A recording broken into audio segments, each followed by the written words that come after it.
Anggota Maiyah cabang Katolik. Banyak yang nggak tahu sebetulnya, Mas Bana, bahwa aku ini sebenarnya termasuk di dalam orang-orang yang ikut dilahirkan, dijaga oleh rahim Maiyah. Kita ini hidup di generasi yang serba tidak pasti. Ya. Ya kan, mau apa nggak ada kepastian, Pak. Di masa besok itu mau gimana. Teman-teman sekolah aja nggak pasti gitu, apalagi nyari kerja juga nggak pasti. Terus ditambah hari ini juga ada semacam suasana ketidakpastian. Navigasi bangsa kita itu mau dibawa mana gitu. Ya. Kalau keresahan itu yang memiliki adalah masyarakat kebanyakan, itu kan sebenarnya alarm tanda bahaya. Halo, selamat datang lagi di Frugal Politik, kembali bersama Seno Bagaskoro. Yes, Yang kembali ternyata lagi. adalah anggota Maiyah cabang Katolik. Iya. Gimana ceritanya kemarin kok bisa ke KC itu, Sen? Banyak yang nggak tahu sebetulnya, Mas Bana, bahwa aku ini sebenarnya termasuk di dalam orang-orang yang ikut dilahirkan, dijaga oleh rahim Maiyah gitu. Di Surabaya tuh. Iya. Jadi waktu aku keras-kerasnya dulu kirim surat ke presiden. SMP berarti? SMA. SMA udah SMA. Itu sampai aku diancam harus keluar gitu ya. Ada utusan yang datang ke aku dan meminta aku mundur dari sekolah gitu dulu. Kayak gitu-gitu. Terus karena waktu itu aku keras banget tuh. Aku selalu merasa bahwa saat mencapai keinginan tujuan tertentu, itu caranya cuma satu, ya keras. Gitu. Waktu ya, itu straight to the point, direct gitu ya. Nggak ada tuh cara-cara lain. Terus habis itu aku diperkenalkan lah oleh seorang dosen UNER waktu itu. Aku masih belum di UNER tuh. Ada dosen UNER yang melihat ke straightforwardanku itu tentang isu, namanya Pak Suko Widodo. Beliau ngajak aku ke Bang Wetan namanya, itu forum Maiyah di Surabaya. Akhirnya awal mula tuh perkenalanku sama MH Ainun Najib, Cak Nun, gitu. Terus aku banyak denger dia, aku banyak ini, terus aku disuruh naik panggung. Nah, itu latihan public speakingku pertama tuh, yang agak kacau itu, karena kan yang bukan di depan pelajar ya. Bukan di depan pelajar. Kalau di depan pelajar kan ya udahlah homogen ini, apa yang dengerin. Kalau itu kan wah Maiyah itu semua kelas sosial, ngeri semua... Pak, ngeri, artinya itu egaliter sekali. Mau kau siapa mereka nggak peduli setan kan. Jadi ya kalau salah ngomong ya di roasting habis-habisan. Latihan mental Pak itu di Bang Wetan itu. Tuh aku dikasih kesempatan ngomong sebelum Cak Nun gitu kan, awalnya beberapa orang ngomong dulu. Itu aku ngomong gitu, aku cerita. Ternyata semakin lama semakin akhirnya aku bisa belajar bahwa rakyat Indonesia ini ragamnya banyak ya. Gitu. Ada yang ibaratnya itu ada multidimensi itu yang dimiliki oleh manusia Indonesia. Di sekolah dia jadi pelajar, waktu pulang dia ngaji jadi anggota pengajian, lalu di organisasi dia jadi pengurus. Dan itu sangat multi kompleks gitu. Nggak bisa mendefinisikan manusia Indonesia itu dengan kelas-kelas. Itu makanya perspektif Marxis itu agak salah juga kalau di copy paste ke Indonesia, karena kelas-kelas sosial di Indonesia itu sangat multidimensi. Nah, aku belajar dari Maiyah tuh. Ternyata karena Maiyah kelihatan semua ya, kelihatan gitu. Semua gitu. Dan itu beda-beda semua. Dan aku harus bisa menyampaikan apa yang aku pikirkan dengan efektif. Gitu ya. Karena nggak boleh bertele-tele kan, dengan efektif biar nggak di roasting. Ini masalah self defense saja gitu. Biar efektif tapi message-nya kena. Dan orang nggak resisten sama omonganku. Nah, itu ya aku belajar dari situ. Terus setelah itu baru aku kemudian belajar, ternyata Maiyah itu juga bukan nggak punya prinsip loh dalam konsep mengakomodasi banyak pikiran itu. Dia punya kekerasan sikap juga. Tetapi siapapun yang datang dikasih kesempatan bicara. Tapi itu tidak menghilangkan DNA-nya Maiyah gitu. Nah, dan aku melihat, berarti dalam mencapai suatu tujuan itu kadang caranya tidak harus direct dan frontal ya. Tetapi bisa juga dengan cara lain, melingkar. Betul. Nah, Maiyah itu kan artinya melingkar. Maka aku dari situlah aku belajar tentang arti melingkar tadi. Nah, itu buat aku sangat penting, tools yang sangat penting. Di Indonesia ini di dalam alam politiknya kadang-kadang nggak bisa, kita selalu harus saat ingin mencapai tujuan itu artinya komutasinya itu langsung gitu, nggak bisa. Harus ada layer-layer dulu, prekondisi yang sikapnya, gesturnya melingkar. Nah, itu yang aku pelajari dari Maiyah. Maka kemarin seneng banget. Akhirnya di Jakarta pertama kali kan, aku datang ke Kenduri Cinta, Maya juga, dan ada Mas Abrang di situ. Terus ya ikut ngomong gitu. Ternyata masih ngetun nih sama teman-teman Maya. Tahan dulu. Ya. Nah, aku mau nanya soal itu. Refleksi terakhir teman-teman, soal kan salah satu forum rakyat yang kayaknya paling panjang gitu ya. Itu Maiya kan. Biasa bisa 6 jam, bisa 8 jam. Bisa kayak pagi. Dan itu kamu berada di berapa jam kemarin di Aku ya Cikini itu? Sekitar 5 jam. 4-5 jam. Nah, selama 5 jam pembicaraan itu kan bukan cuma kamu aja yang ngomong. Yang kamu tangkap apa yang sedang menjadi awan gelap di kepala banyak orang ketika banyak, itu. Pak, awan gelapnya bergelayut, Pak. Itu bukan hanya di situ kan, di luar-luar juga banyak. Aku tahulah kita ini tidak hidup di echo chamber.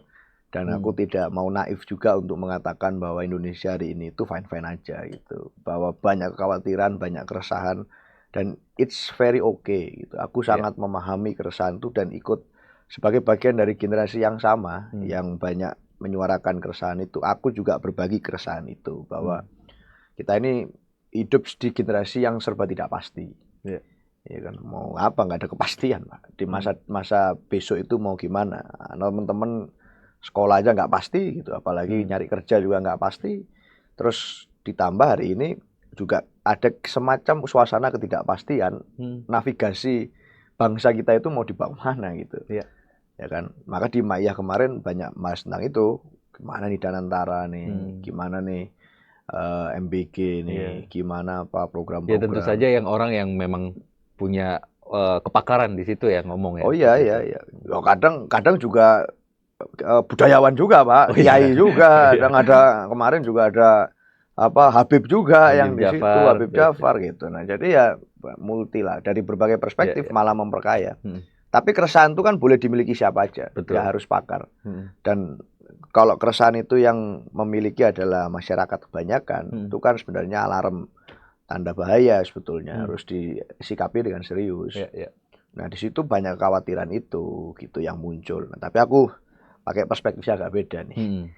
Jadi apa yang Pak Seno sampaikan dalam forum itu? Perspektifku begini, Pak.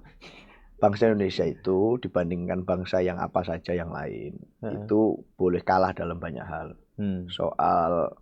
Soal kesejahteraan negara itu kita kalah. Soal apa lagi kita boleh kalah. Tapi ada satu poin variabel yang kita itu selalu juara, selalu jagoan, yaitu ketahanan berpuasa dalam berbagai dimensi. Nggak ada bulan puasa pun kita juga berpuasa. Ini tapi Cak Nun banget ini, saya bilang Cak Nun banget. Itu perspektif belum serius kemarin ya.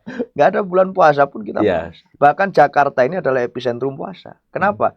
Orang-orang yang ada di Jakarta ini bukan hanya orang asli Jakarta. Orang-orang paling nekat dari banyak daerah yang akhirnya memutuskan meninggalkan kampung halaman, merantau ke Jakarta. Itu puasa tiap hari. Di Jakarta lihat kemewahan ekstrim di mana-mana, Pak. Tapi yang menikmati bukan mereka. Bukan kita, bukan aku gitu. 0,00% itu. 0%. Kita lihat doang. Apakah itu bukan bentuk puasa? Puasa. Nah, tetapi memang ini yang aku sampaikan ya.